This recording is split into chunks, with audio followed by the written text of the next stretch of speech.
Hello friends, a very good morning to all. I hope you all are doing good. आज हम पढ़ेंगे research aptitude का एक important topic, types of variables. ठीक है, ये यूजीसी नेट जेआरएफ के एग्जाम्स में बहुत पूछा जाता है। ठीक है, independent variable, dependent variable, intervening variable और एक्सट्रानोशियस वेरिएबल। आज हम इनके बारे में बात करेंगे। ठीक है, विदाउट वेस्टिंग टाइम हम आते हैं अपने इंडिपेंडेंट वेरिएबल पे। तो इंडिपेंडेंट पॉइंट्स में अगर आप लिखना चाहो तो लिख सकते हो। ठीक है, इंडिपेंडेंट वेरिएबल क्या होता है? इंडिपेंडेंट वेरिएबल को सबसे पहले हम लोग manipulated, experimental and treatment variable भी कहते हैं। ठीक है, अब मैनिपुलेटेड वेरिएबल क्यों कहते हैं? मैनिपुलेटेड वेरिएबल इसलिए कहते हैं क्योंकि ये इंडिपेंडेंट वेरिएबल एक ऐसा वेरिएबल है जिसको मैनिपुलेट करके आप डिपेंडेंट वेरिएबल पे क्या रिजल्ट आ रहा है ये जान सकते हो। ठीक है, इंडिपेंडेंट वेरिएबल को मैनिपुलेट करते हैं हम डिपेंडेंट वेरिएबल पे क्या असर आ रहा है ये देखने के लिए। ठीक है, ये कॉज बनता है जो अनदर वेरिएबल है उसके लिए, मतलब they become the cause of another variable. जो अदर वेरिएबल का मतलब क्या है? Dependent variable. ये दूसरे डिपेंडेंट वेरिएबल के लिए कॉज बनता है। ठीक है, it is the variable manipulated by the researcher. Researcher अपने रिसर्च स्टडी में इस वेरिएबल को मैनिपुलेट करता है।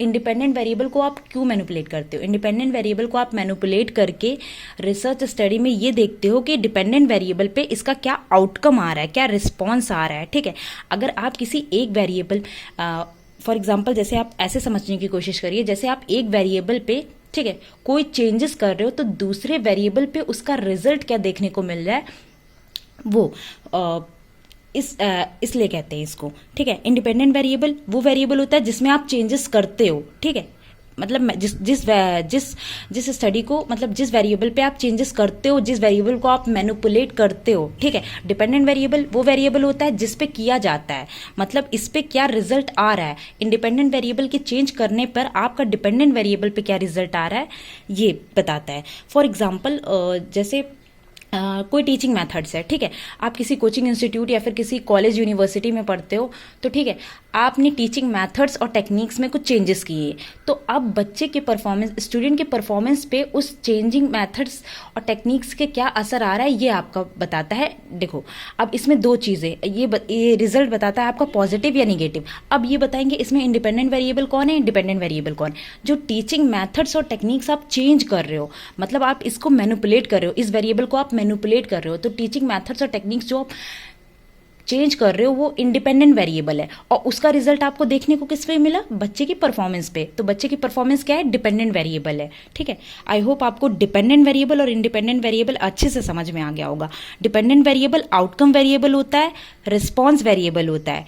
ठीक है, the dependent variable is the variable that changes as a result of changes made in the independent variable. Independent variable में आप कोई भी चेंजेस करोगे उसका रिजल्ट जो देखने को मिलेगा वो डिपेंडेंट वेरिएबल पे मिलेगा। ठीक है, एग्जाम्पल से भी मैंने आपको समझाया। इंटरवीइंग वेरिएबल क्या होता है? इंटरवीइंग वेरिएबल, अगर आपको डिपेंडेंट वेरिएबल, इंडिपेंडेंट वेरिएबल नहीं समझ में आया तो एक बार और बता देती हूँ। इंडिपेंडेंट वेरिएबल मैनिपुलेटेड वेरिएबल होता है, ट्रीटमेंट वेरिएबल होता है जिसपे आप ट्रीटमेंट करते हो और उसका असर देखते हो। जैसे फॉर एग्जाम्पल एक और एग्जाम्पल दे देती हूँ। अभी आपका टीचिंग का मैंने एक एग्जाम्पल दिया था, एक और एग्जाम्पल दे देती हूँ। फॉर एग्जाम्पल मतलब आपको कोई बीमारी हुई, आप हॉस्पिटल में गए हो। ठीक है, तो आपको जो मेडिसिन दी जा रही है तो वो ट्रीटमेंट वेरिएबल है और मैनिपुलेटेड वेरिएबल है, और उसका रिजल्ट जो आपकी तबीयत सही हो रही है, ठीक है, उस पे आता है, वो डिपेंडेंट वेरिएबल है। ठीक है, इंटरव्यूइंग वेरिएबल क्या होता है? इंटरवीइंग वेरिएबल जो होता है वो एज अ मीडिएटर काम करता है, किसके बीच में? इंडिपेंडेंट वेरिएबल और डिपेंडेंट वेरिएबल के बीच में। ठीक है, इसे हम मीडिएटर वेरिएबल भी कहते हैं। ये लिंक बनाता है डिपेंडेंट और इंडिपेंडेंट वेरिएबल के बीच में।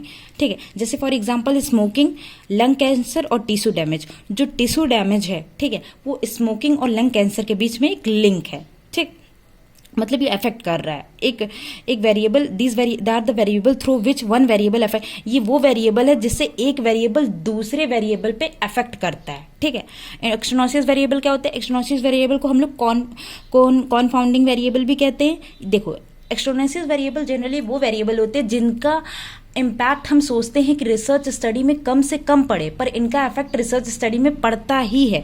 ये रियल लाइफ सिचुएशन अब जैसे पढ़ के पता करते हैं, in real life situation there may be many factors और variables that may affect the outcome. Real life situation में ऐसे बहुत से फैक्टर्स होते हैं जो हमारे आउटकम को अफेक्ट करते हैं।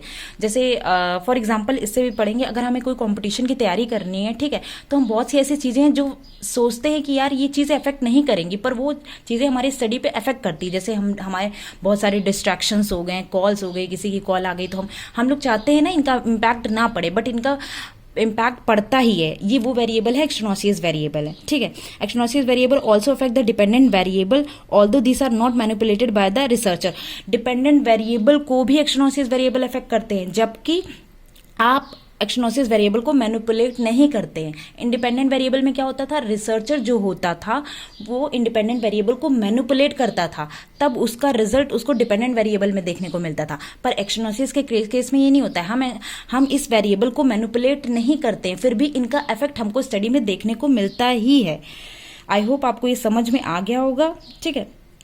और स्टडी डिजाइन के बेसिस पे दो वेरिएबल्स और होते हैं, एक्टिव वेरिएबल्स और एट्रीब्यूट वेरिएबल्स, ठीक है। Study on the basis of study design the variables can active variables और एट्रीब्यूट वेरिएबल्स, ठीक है। अब इसमें एक्टिव वेरिएबल्स कौन से वेरिएबल होते हैं, जिनको मैनिपुलेट कर सकते हैं हम, ठीक है। एक्टिव वेरिएबल्स, अभी आप एक्टिव वेरिएबल्स और एट्रीब्यूट वेरिएबल्स क्या होते हैं, ठीक है। एक्टिव वेरिएबल्स वो वेरिएबल होते हैं जिनको हम मैनिपुलेट कर सकते हैं, जिन पे हमारा कंट्रोल होता है, ठीक है, जिन पे हमारा कंट्रोल होता है ड्यूरिंग द स्टडी। जैसे इंडिपेंडेंट वेरिएबल को हम लोग कंट्रोल कर सकते हैं, ठीक है, बट एक्सट्रानोसियस वेरिएबल को हम लोग कंट्रोल नहीं कर सकते हैं, ठीक है, क्योंकि हमने उसको मैनिपुलेट ही नहीं किया होता है। हम चाहते हैं उसका स्टडी पे कम से कम इम्पैक्ट पड़े, बट वो पड़ता ही है, ठीक है। रियल लाइफ सिचुएशन में ऐसा होता ही है, ठीक है। एक्टिव वेरिएबल वो वेरिएबल होते हैं जो मैनिपुलेट किए जा सकते हैं, जिनको हम कर सकते हैं और जिन पर हम कंट्रोल कर सकते हैं, ठीक है, ड्यूरिंग द स्टडी। और एट्रीब्यूट वेरिएबल कौन से वेरिएबल होते हैं, जिनको ना हम चेंज कर सकते हैं, ना हम उनको चेंज नहीं कर सकते, हम उनको मैनिपुलेट नहीं कर सकते, हम उन पर कंट्रोल नहीं कर सकते। एट्रीब्यूट वेरिएबल जैसे जेंडर, आप किसी का जेंडर चेंज कर सकते हो, नहीं कर सकते। एज भी नहीं चेंज कर सकते हम किसी का, तो इन सब चीज़ों पे हम लोग नहीं कर सकते हैं। अब यूनिट ऑफ मेजरमेंट के बेसिस पे the variables can be categorical और कंटिन्यूस वेरिएबल, ठीक है। अब कैटेगोरिकल वेरिएबल्स में क्या होता है, नॉमिनल और ऑर्डिनल स्केल पे मेजर की जाती हैं, ठीक है। अब इनको भी फर्दर डिवाइड किया गया है, ये हम दूसरे टॉपिक में पढ़ेंगे। मेजरिंग वेरिएबल्स भी हैं, जिसे nominal scale, ordinal scale, ranking scale, interval scale, ratio scale, ये हम अपने नेक्स्ट वीडियो में पढ़ेंगे। अगर आपको टाइप्स ऑफ वेरिएबल्स में independent variable, dependent variable, intervening variable, extraneous variable और एक्टिव और एट्रीब्यूट वेरिएबल में से कोई भी डाउट हो, please feel free to comment, ठीक है। कुछ भी पूछना हो, फील फ्री टू कमेंट, ठीक है। आई होप ये सेशन आपके लिए बहुत यूजफुल रहा होगा। Thank you and have a nice day. Study hard to achieve what you want.